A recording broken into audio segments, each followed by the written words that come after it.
Hi, everyone. I'm Nicole Huckabee of the Conversations with Nicole Show. My guest today is Paige Arnof-Fenn, founder and CEO of Mavens and Moguls. Paige shares her inspiring journey of starting a global branding and digital marketing firm. You'll learn how she navigated challenges, including personal loss, and the importance of self care while growing her business. Discover her insights on entrepreneurship, work life balance, and the power of networking in the digital age. I really enjoyed my conversation with her. I hope you will too. Let's get started.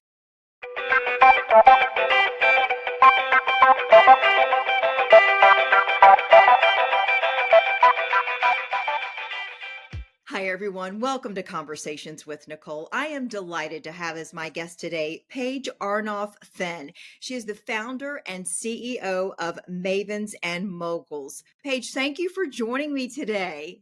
Thank you so much for having me, Nicole. I'm so excited to chat with you. It is my honor and privilege to have you as my guest. You have quite the inspirational story, one of perseverance, one of kind of shifting in your life from one thing to another, taking chances, all to become the founder and CEO of a global branding and digital marketing firm. So, kind of tell me about your journey. How did it all begin for you? Well, I think like a lot of people, looking back on your career, it's not exactly the way you planned it or what you thought you'd be doing when you grew up. When I was a student, I really thought I was going to be like Meg Whitman. I'd end up working at a big corporate Fortune 500 company and work my way to the top and end up being the CEO, president, and inspiring and motivating people all over the world and growing a very traditional kind of Fortune 500 business. That was the path I thought I was on. And if you had met me in college or grad school, I would have sworn that would have been my career. But Yes. I started out on Wall Street in the 1980s. Michael Douglas had just won the Oscar for the first Wall Street movie. And We all do it. I got so enamored with the whole scene of it. I thought, oh, that's what I want to do. Well, I signed up for a 2-year financial analyst job, and I realized right away it would not be my path, but I'd made a commitment, so I stuck with it. And then I went back to business school and rebranded myself to be a marketing person. And I started my marketing career at Procter and Gamble and Coca-Cola, big Fortune 500, big consumer products companies where marketing kind of drives the engine, and Mhm. had a very traditional consumer packaged goods training. And I loved it. But when the internet started taking off in the mid to late 90s, I got very distracted, and I was like the new shiny object. And I just got really sucked in to the internet 1.0.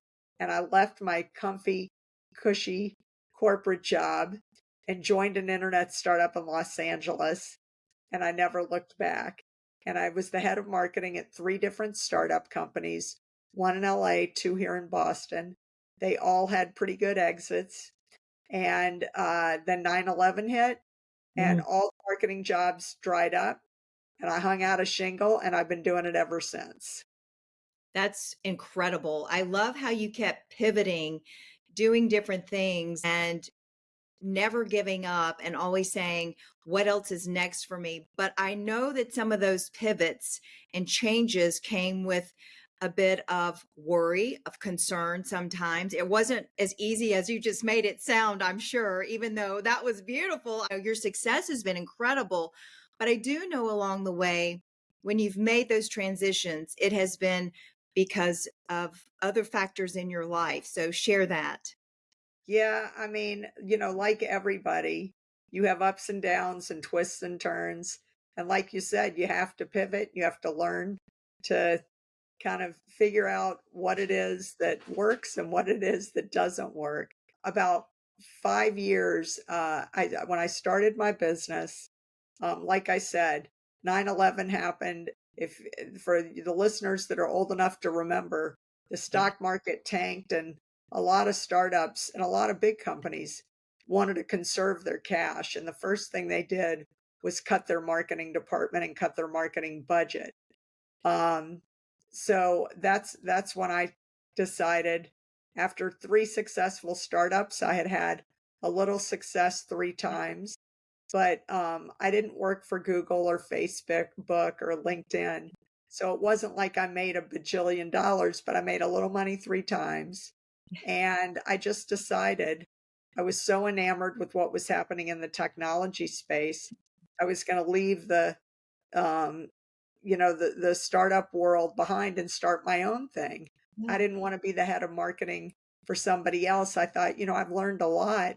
It's time for me to figure out what I want to do. And for the first 5 years of my business, I was really scared to go on vacation. To be honest, I thought, if I'm not here, the whole house of cards is going to come tumbling down, and I won't have a business to come back to if I like take my foot off the gas for even a minute. But I was really forced to rethink things. My husband and I went through a period. Both of our parents got sick, and we saw a lot of twists and turns with people that were close to us that had health issues, and we ended up losing 7 of our nearest and dearest Mm. in 6 years, which was really It's hard. And a lot. I'm the oldest in my family. He's the only guy in his family. And we were the only ones that didn't have kids out of all our generation. So a lot of the care of our family fell on us. We were both independently employed, doing consulting for our own businesses. So we had the flexibility to be able to get on planes and be with our family when they needed us, um, which we were really grateful for. And, with technology the way it is with your cell phone and your computer, you can work from anywhere. And our families were based in the Boston area. My mom was based in Louisiana, but when she got cancer, she went up to a Mayo Clinic in Minnesota. My dad retired to California. His parents were in the Pacific Northwest. So we just went through years of getting on planes and helping out our family. And um, it was just a tough period. And I think we got both very good managing our business and managing our family, and kind of resetting our priorities so Mhm. that we could be there when people really needed us. And it really, over that 6 year period, losing 7 people, it just, nobody on their deathbed wishes that they worked more or they got a bigger promotion or a bigger raise. You just realize it's a privilege to be able to be with people that you care about at the end of their life. And your definition of success changes. I Mm. used to think I needed a big company and a big platform, but as I worked for smaller businesses and then started my own business, I realized what was important to me are the people um, whose lives that touched mine and people whose lives I could touch. And it just kind of was a reset button for me. And I realized being a small, successful business was really much more fulfilling and gratifying than working for a huge company where you don't really have as much control over your life, and you can't just drop everything and get on a plane and take care of people. If you work for a public company, they have quarterly earnings and commitments they have to make, and analysts that are going to follow their success, and it necessarily sync up with your priorities. So I learned a lot about myself and my definition of success. And, my husband and I were able to juggle our businesses and grow at a rate that was comfortable for us. And we were fortunate that we both self funded our businesses. We didn't raise any venture capital money or outside institutional money. So we were in charge. The buck really did stop with us, and that's a really fortunate position to be in. Yeah. Gosh, so many life lessons that you just talked about right there. And just thinking about how we change too as we grow older and we go through experiences, I do feel change is what becomes most important to us. And I think you just eloquently said that so well in your own life experience when you come to realize what really is success, what really is important. Where is the balance and where do you want to put your focus? And so, talk a little bit more about that when you talk about it's important to care for yourself, it's important to have balance. And at the end of the day, if you walk away for a vacation or a little time to be with family, those that are important, your friends, it will be okay. People don't realize that though, do they? No, like I said, I was scared to go on vacation for my first 5 years owning my business. And when you start to realize how short life really is and what really matters to you, and that it's okay if your definition of success changes, Yeah. it shows that you've matured and you've processed what really matters most to you and who really matters most to you.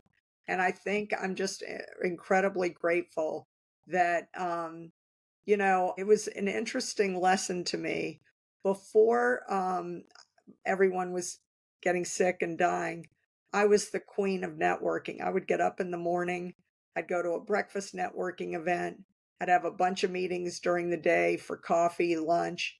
I'd go to one or two networking events every night during the week. And, I was just everywhere. And when people started getting sick and they lived thousands of miles away, I was on an airplane and I would spend maybe a week or 10 days with my family. Yeah. So I'd be busy getting ready for a trip, then I'd be gone for a week, then I'd have to get caught up, and then I'd come back to networking. And what I realized during that period, people used to see me multiple times a week, and then they weren't seeing me at all for like maybe a week or 10 days. And what was funny about that period, well before COVID, when people weren't seeing me as much, they said, Paige, I've been to a bunch of events and I'm not seeing you. Where are you? Because you must know something that I don't know. What are the new things going on? And I'm like, I didn't really tell everybody, well, my mom's dying of cancer. Oh, My father in law has been sick. And I just said I've had some family commitments and I haven't been able to do as much networking. Well, it's interesting because before I would go on these trips, I would meet with clients who would say, can we get a proposal for a new marketing program? So I'd hurry up, do a proposal, I'd give it to them, and then I'd get on a plane the next okay. morning and I'd be gone for a week or 10 days.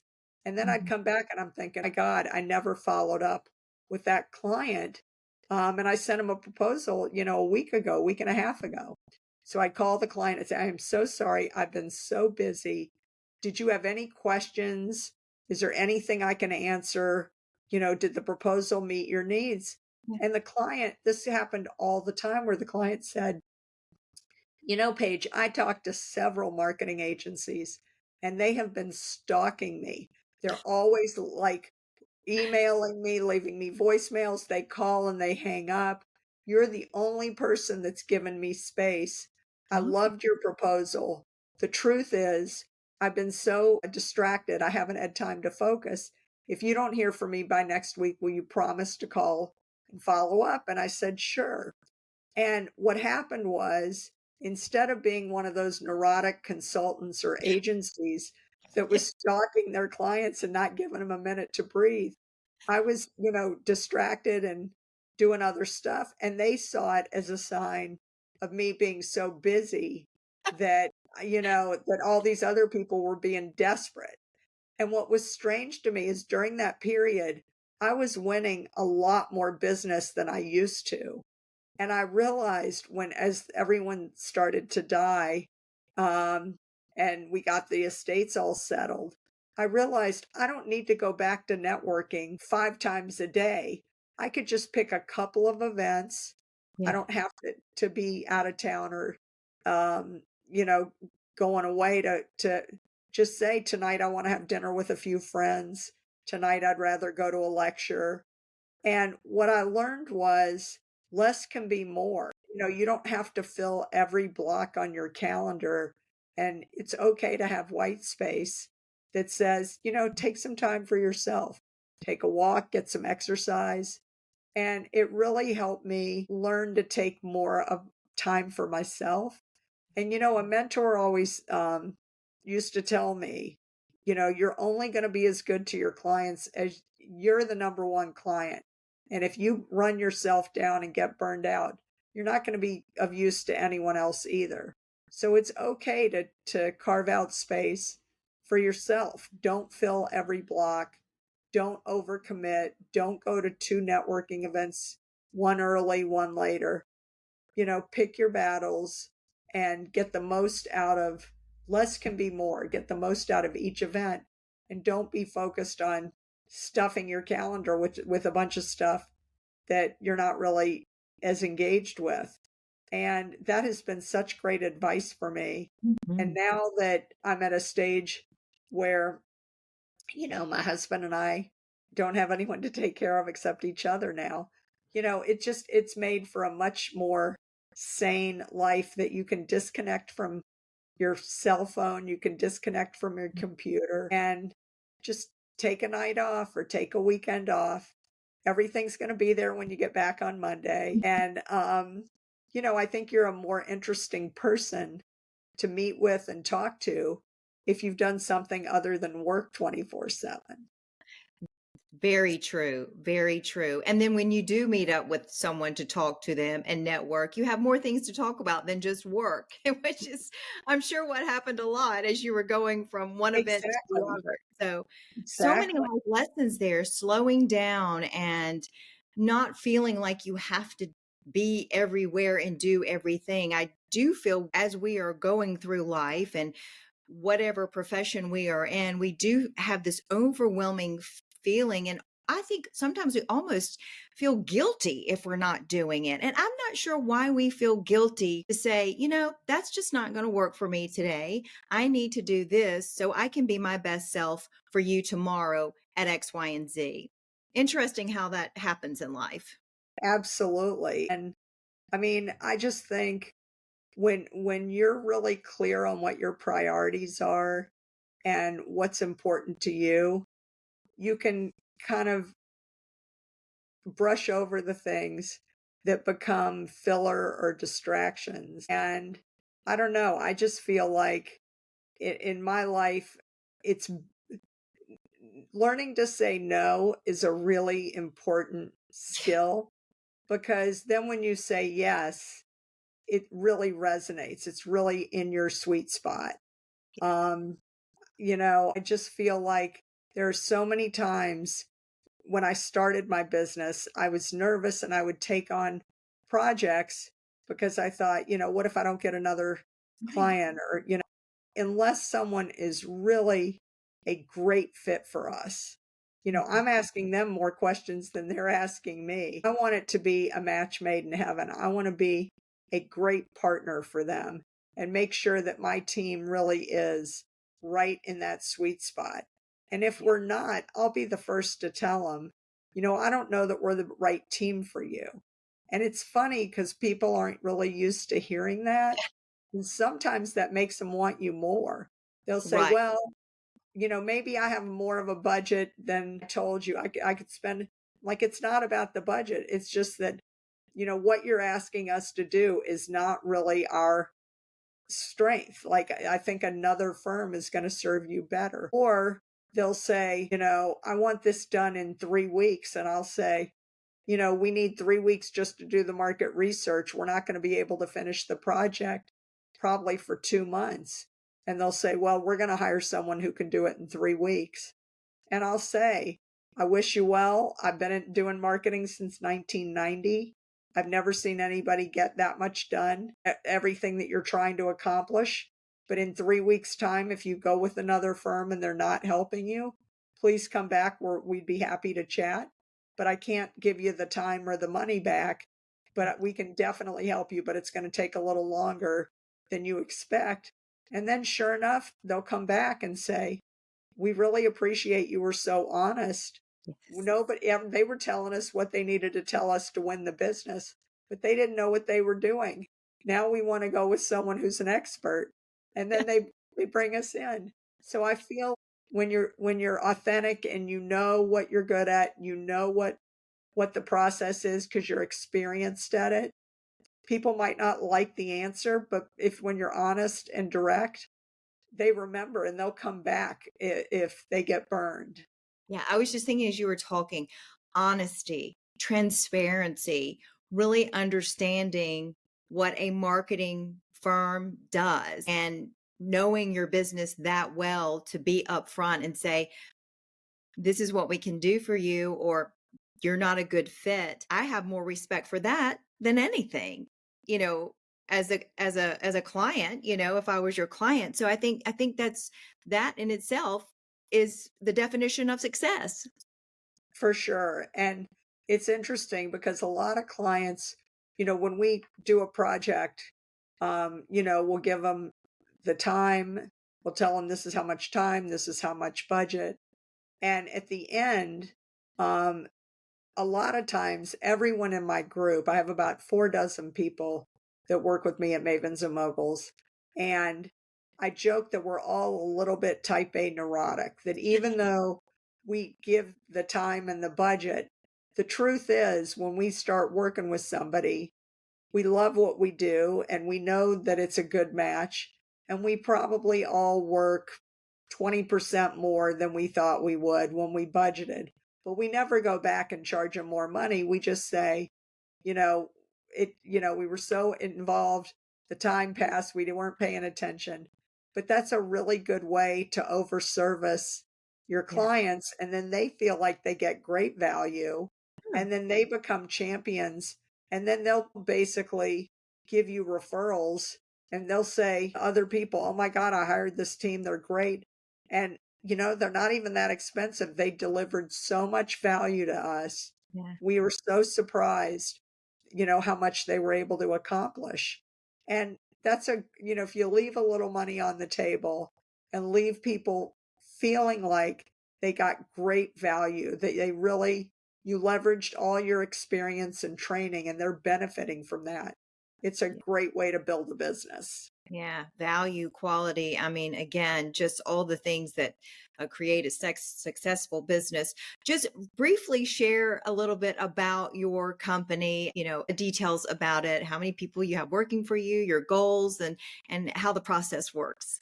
So basically, we are a virtual marketing department for organizations that need access to great marketing talent on an as needed outsource basis. So we can be your marketing team or we can be an extension of a skeletal crew in house. A lot of companies have junior marketing people that are very good tactically. They can do social media, they can do all the tools and technologies, but they don't really have a strategy or they don't really understand the voice of the customer, as well as a more seasoned marketer.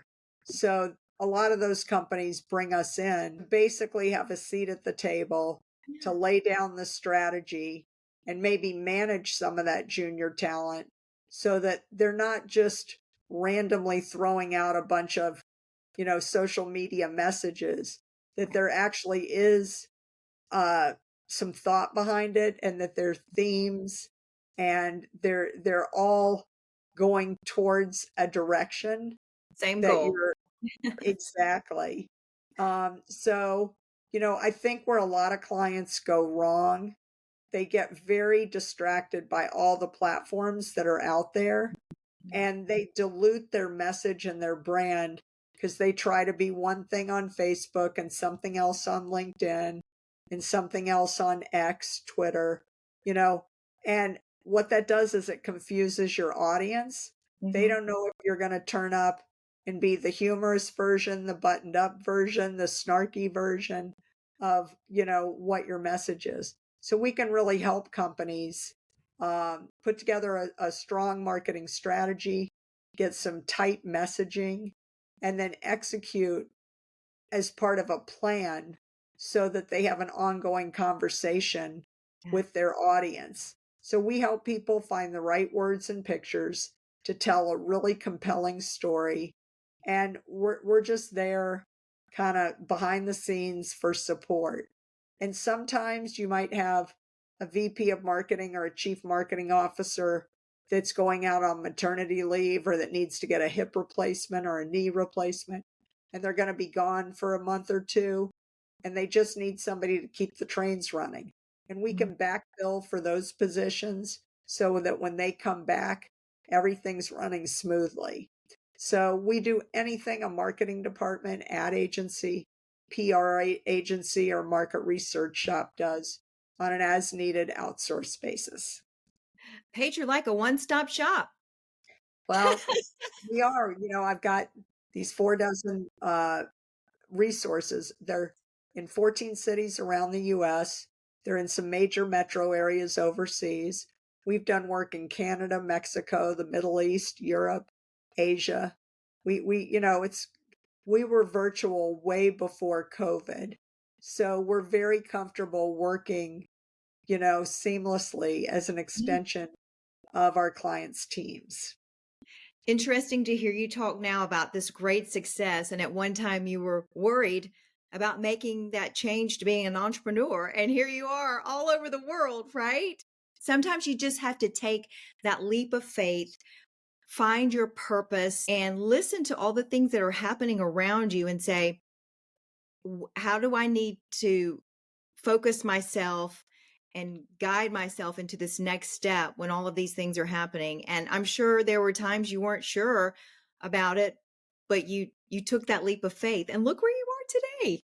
But I took baby steps. I went from big companies to small companies to my company. And with my company, I started with a few clients. We worked with a bunch of portfolio companies with venture capital groups.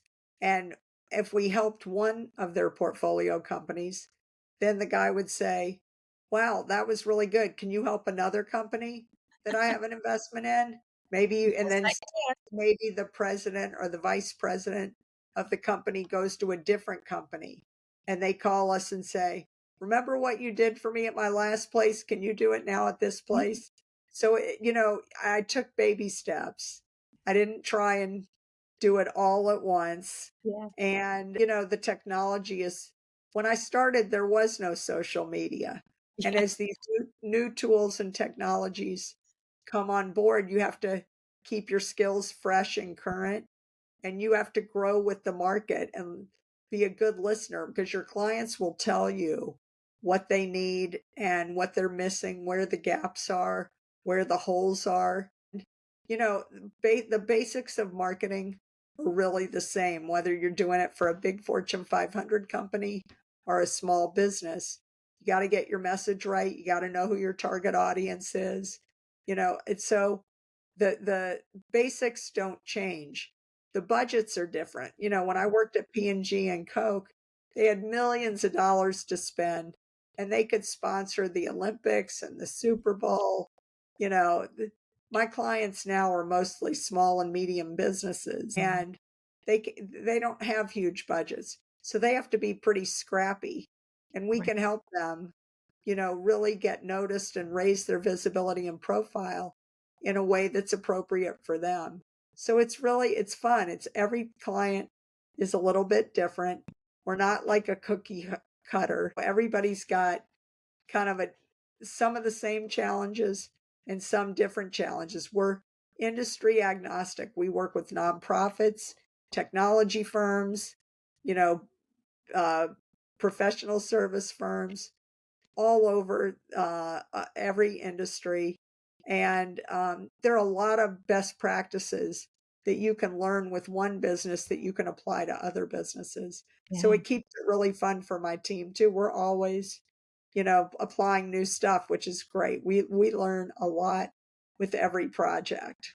Well, that's the beauty of our world, and always learning and learning new skills and making sure you're relevant and understanding what's going on in the world today and how things have changed. Well, this conversation has been incredible. You are so inspirational, and that is my goal here on Conversations with Nicole, is to inspire and have meaningful conversations thank you so much for being my guest. It's just been absolutely wonderful.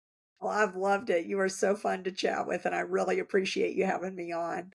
Absolutely. So let folks know how they can find you. Two best ways are my company website, mavensandmoguls.com. It's MAVENSAND MOGULS.com. Or you can go to LinkedIn.